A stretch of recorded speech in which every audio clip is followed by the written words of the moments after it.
Hello, I'm Dr. Sean Powell, president of Eastern New Mexico University here at Roswell, and joining us this afternoon is Dr. Adam Sáenz. And Dr. Sáenz is a board-certified school psychologist. He's been working with public schools and also colleges and universities in Texas, and we're going to talk with him about that work and how it relates to career technical education and emotional intelligence. So, Dr. Sáenz, could you give us a little bit of your background and what brought you to this point? Yes, absolutely. First, it's great to be here. Thank you for the invitation, Dr. Powell. I'm really loving my time here. Well, what brings me to the point where I'm at now as a psychologist who really focuses in this area of what we call emotional intelligence is just realizing over the course of my career as a psychologist, most of our work in schools is child focused, meaning we learn to give tests to students, we learn to identify and diagnose disorders, and then how to treat them in the education system. What I've learned over my many years in working in schools, though, is that working with the adults in schools, whether it's a K-12 school or post-secondary school, college, university, trade school, that's equally as important as working directly with the students. So the question then becomes, well, what would you do with the student or with a faculty or a staff or anyone working with students? And that's this thing called emotional intelligence. And in a nutshell, what emotional intelligence is, maybe another way to say it is soft skills. So we think of hard skills as all of the training that any individual will put on their resume. You know, I can work on HVAC, I can weld, I'm an RN, I'm an LVN, I'm a whatever it might be. That's the hard skill on the resume. The soft skills are the interpersonal skills. How do you connect with people? You know, do you smile? Do you regulate your emotions well? And there's a saying that's hard skills get you hired and soft skills get you fired. And I think that speaks to the importance of soft skills. So again, back to the question, how do I as a psychologist, or what would I do when I work with adults? Well, much of this work around emotional intelligence is really just about soft skills with adults and helping them to have a framework to manage their stress, to build good relationships, to set good boundaries, just all the things that are going to keep them doing what they do in their education role well, and then doing it sustainably year in, year out when things are difficult, when things are good. It'll give them the power of longevity. So back to the question, how did I get here? It was through realizing that my real passion is I love students. That's great. I also love faculty, teachers, administrators, and everyone that goes into making education available to that student. And what colleges and school districts have you worked for or working with now? Gosh, it's a long list. I mean, I've worked with districts around the country in just about every state at a K-12 level. Been doing a lot of work in Texas. That's my home, Texas, College Station. At a university level, I've worked with Texas A&M, University of Texas, Baylor, St. Mary's in San Antonio, Abilene Christian University, to name some of them, Sam Houston State University, Lamar University. And again, what I'm finding is that this work around emotional intelligence, it's not just relevant at the K-12 level. It's certainly relevant at that level, but it's also relevant at the post-secondary level as well. And you've written several books. I know you're going to be working with the faculty and staff here at ENMURoswell later this week. And I think the name of the book is The Power of the Teacher. That's right. And can you give the story that inspired that book? Yeah, I'd be happy to. You know, I grew up 100 years ago in the 80s. I was a teenager and, kind of ran the streets. I was in foster care and not doing well. And back in the 80s, there was just so much stigma around mental illness. Nobody talked about depression or anxiety or anything like that. And I had trauma, just lots of stuff going on. And in an age where, again, we just didn't have freedom to talk about things like that. So I never got therapy. I never got medication. I never got any kind of treatment. What I did have was two teachers in high school that were just phenomenal human beings, and they were when I look back and try to fit the pieces together, my interpretation is it's not that they were incredible educators. They were that, but they were incredible human beings, meaning, in my opinion, they were practicing emotional intelligence. They had soft skills. And so they knew when I came into the classroom, I was, I was probably the kid that no teacher wanted in the classroom. But through their soft skills, they connected with me. They got to know me. They were patient with me. They were kind with me. They set good boundaries with me. They were firm with me. And it changed my life. It literally changed my life. So the first book that I wrote, it's called The Power of a Teacher, really in homage to this idea that I don't think you have to be a licensed mental health care professional to do really, really good work with the students that we work with, whether it's K-12 or post-secondary. That's the power of a teacher. And then even at that, we ask the question, well, who's a teacher? What about somebody that's an administrator at a college or university? What about somebody that is a custodian at a college or university? Well, I would argue this. Any student coming to any university or any K-12 school, they're looking at adults to learn about life. Not all of them are teaching math. Not all of them are teaching auto mechanics. Not all of them are teaching computer skills. But all of them are teaching life, right? So when I talk about the power of a teacher, it's basically anyone that a student looks at on a day-to-day basis, they're learning from. And so this book is about, again, acknowledging the power that teachers have, and then it's also about a soft skills template to help these teachers and know what to do so that they can be sustainable. And as you think about that career path to the school that you had, the experiences, and then going on to college, I believe you were a first-generation college student. That's right. From your family. Yeah. What was that like when you went to college? It was horrible. It was miserable, And I remember I would tell people I got into college and yay. And I was thinking, no, I don't want to be here. I'm scared. I don't know what I'm doing. I didn't have any role models. I didn't have anybody. I didn't even know, they would say, well, you're going to take a 3-hour class this semester. So, I'm thinking, so do I go to class for 3 hours each day? I didn't understand that. No, that means you go 3 times a week for one hour. And well, when do you decide what hour? I didn't even understand the basic mechanics of how the scheduling worked, let alone how to fill out a financial aid form, how to pay tuition, what a Pell Grant was, what a student loan was, what's the difference between those two, Oh, it was terrifying. It was terrifying. And again, this was you didn't just go Google something. There was no Google. There was no, hey Siri, how do I become a college? There was none of that, And, but what there were kind, compassionate adults that, again, were living this life of emotional intelligence, that built relationships with me, that nurtured me and coached me and guided me along the way. So. And I know where you grew up, because you talked about that in an earlier conversation, near the border to Mexico. Right. And what was the population like where you were growing up as a young child? Right. It was about 20 miles from the border of Mexico, the very southern tip of Texas. We call it the Rio Grande Valley. Mostly Latino, mostly low income, mostly Spanish speaking. Very. In fact, no one in my family had a college degree. That was college just wasn't even part of the playbook. It was, if you were lucky, you got to high school, and then if you were luckier, you got a diploma, and then if you were really lucky, you got a job. And that was it was poor. In fact, there are about 3,300 counties in the United States, and where I lived was the 5th poorest per capita in the country. So it was, the word that comes to mind is just I don't know if you want to call it oppressed or depressed or repressed, but something along those lines fits. And you mentioned Spanish speaking. Yeah. And what was your experience with Spanish as a language when you were going through school and as you were growing up? It was heartbreaking. So I was born in the 60s. Martin Luther King, civil rights, the peak of all of that. And my parents back then, they didn't want me to be discriminated against, right? Because there was so much conflict between the Latino community and the Caucasian community, the white community.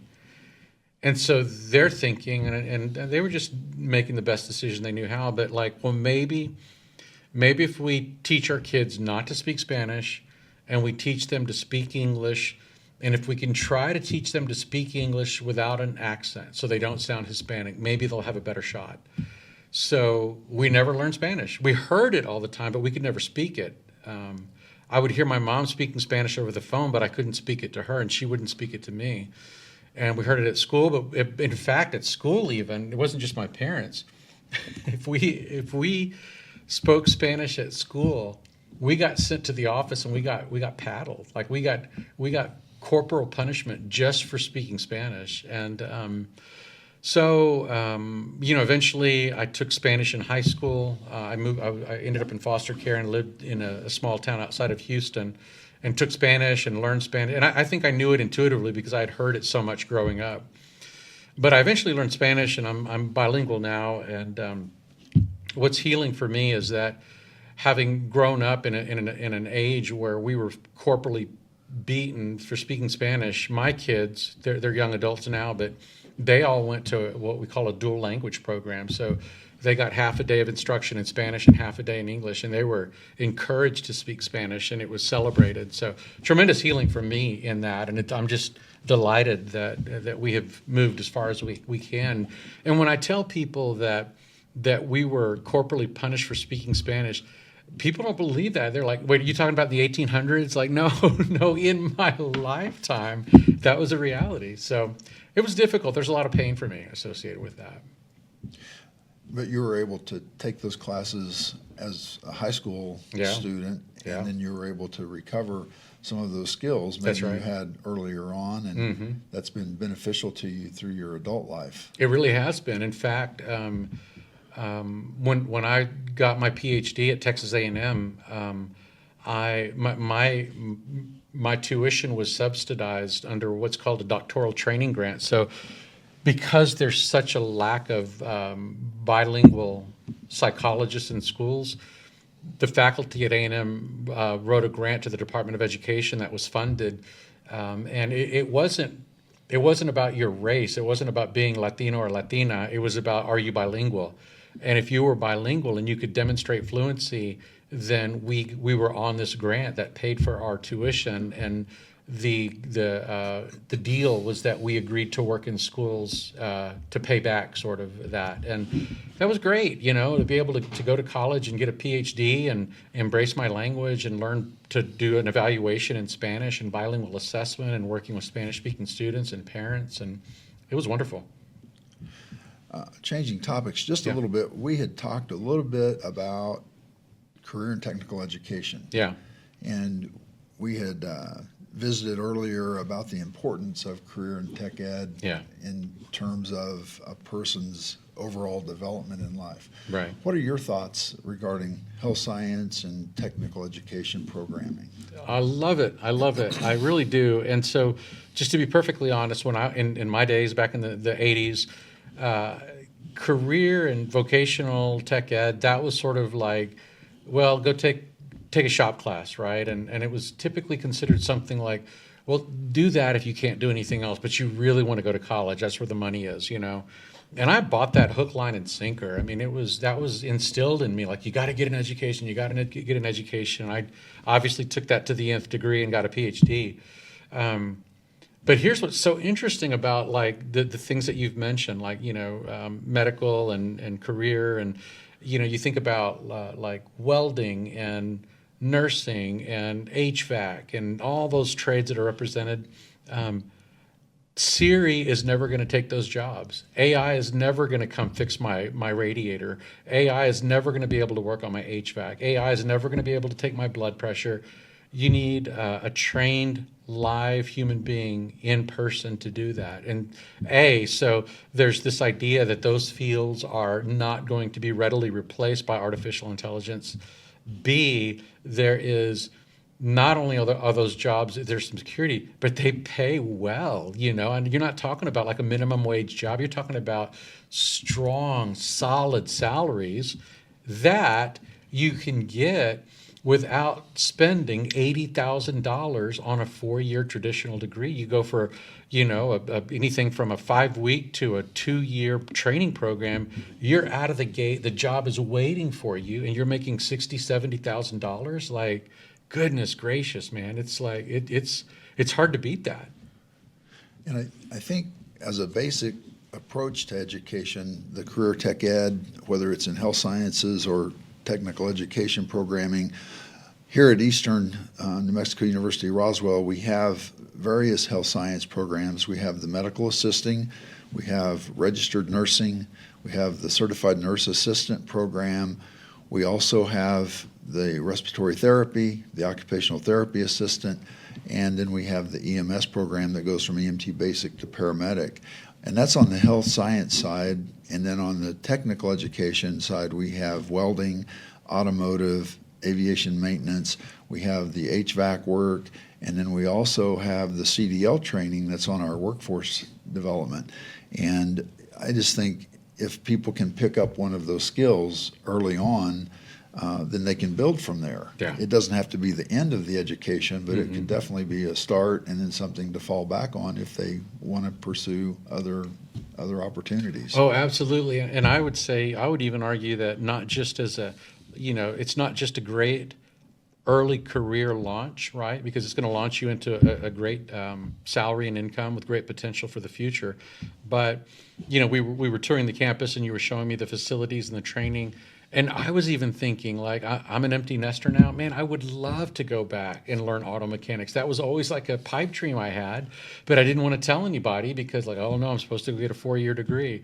So even at my age, maybe I could go back and get like a HVAC or welding or learn how to work on a car. And, our kids are launched. And like I said, we're empty nesters. And what a great time to reinvent myself, and pick up a new trade. Well, enrollment's still open. Classes start Monday. So well, I'll be sure to, step one, fill out the financial aid form. yeah, we can see where that ends up. Yeah. But no, we appreciate you coming to Chavez County, and we appreciate you coming to our campus. Our focus is obviously working to increase our mill levy here in the county. We're going to be looking at bringing people to campus to explain why we're seeking this increase. It's going to be directed toward career and technical education programming. One of the programs we're looking at is a physical therapy assistance program. Another possibility is a diesel program. Yeah. The other part to this that you and I haven't really talked about too much is when I was growing up, and this was in Oklahoma, there was a separate branch of state government, and it's still there. It used to be called VOTEC, and now it's called Career and Technical Education. And so in Oklahoma, there are career tech centers, or VOTEC centers, if you will, that service multiple school districts. And those students, starting in 9th grade in high school, can go to that VOTEC center depending on the program that they're wanting to pursue. And they can spend a half a day at the high school completing their high school graduation requirements, and then they spend the other half of a day at the career tech ed vocational training centers, and they can get the skill sets that they need in order to do a variety of things. And one of the programs that we looked at today was the aviation maintenance program. And that was one of the ones, and still is, that's available in that system in Oklahoma, where somebody can start in 9th grade and they'll do basically 4 half years of study. And that's like our 2-year program here. And as we learned, they can get out of that program here, and with the maintenance repair organizations here at the Roswell Air Center, they're able to go out and work and have a great wage and be able to support their family. Yeah. And there's just lots of opportunities. And so there's dual credit opportunities we're also looking for through this mill levy as well, to help that pathway for high school students, where hopefully it'll encourage them to stay in school and to be able to pursue additional programming, and then go out and benefit society and benefit from their training. Yeah, absolutely. And I just want to speak to the mill levy for a sec. I grew up South Texas, poor. I mean, it was rice and beans, and when you grow up in that kind of mindset, and there's no shame in that at all, but when you grow up in that mindset, you grow up with a lack mentality, and anytime you find out that anything is gonna cost more money, a bag of rice, a bag of beans, something to drink, clothes for school, school supplies. I mean, any little thing, you pucker up, man, because it's like, no, money, no, I don't want to spend more money. And it wasn't until years later that I began to understand the value of investing in myself through education. And it was hard for me to shift out of that mindset about like, well, sometimes you have to make sacrifices and put a little bit into education, but because in the end, it's going to come back to you. And so I would just say to the citizens of the community, at some level, a mill levy represents a little bit more of a sacrifice. Like there's a little bit of financial that's going to have to come out, and no one thinks that's anything small. But I would just encourage community members to think of it as this is an investment. It's an investment in our community. It's an investment in ourselves, and it's an investment in our children. So even if you're at a stage where you're thinking, I don't want more taxes to fund a bigger college. Like I'm 48 years old. What do I care? Well, what about your children? Well, what about your grandchildren? We've got to think long term. And it took me years to kind of wrap my brain around it. But once I finally did, I was able to appreciate the value of we'll call it delayed gratification, right? And so anyway, all of that is to say, I love that the university and the college is thinking long term, that you have a vision for growth, and I just pray that the community members see the vision and come forward to support. Well, and it goes along with an idea that a friend of ours and a friend of the campus's talked with me about. We were at a conference a couple of years ago, and the focus of the conference was getting past a livable wage and looking at generational wealth. Yeah. And she explained to me that generational wealth doesn't have to be an NFL contract. Wow, yeah. It could be something as much as owning a car or owning a house. Absolutely. And what the power of that is to the individual and to the family. And that's what I see the career and technical education programming helping that individual, helping the family, and then from there the family can grow and it benefits the community overall. Right. And so it's a multi-level approach, and we understand that there's lots of questions about mill levies and pushing up taxes, and we're going to host several dinners, and we're getting word out to everyone in Chavez County, hoping they're going to be able to come to our presentations and to learn more about why we're looking to increase career and technical education programming and why we're asking for this mill levy. It's really to meet the needs of that individual, their family, and also the community. Yeah, absolutely, absolutely. Kudos to y'all for moving in that direction. Yeah. Well, I appreciate the conversation. Any closing thoughts this afternoon? Well, I just want to say that I'm truly grateful to be here, and thank you for the invitation. As I've said in other conversations we've had, being here in Roswell, it just resonates with my soul. This feels like the lower Rio Grande Valley to me. It feels like I'm back home. The Latino population, the food, the heat, all of it just takes me right back. And, as we walk the campus, classes haven't started yet, but I don't know, what was it, 30 years ago? Yeah, about 30 years ago, I was that student, man, showing up on a campus, My first experience on a college campus was a panic attack because I had no idea what I was doing there. I was so scared. And, but I just had people that took me in. And so thank you for all that you're doing and for the way that your faculty and staff are embracing the student population and nurturing them into the next level of success. I love it. Well, thank you again for being with us, and we'll be getting more information out to you as we move forward into the fall semester. Thank you.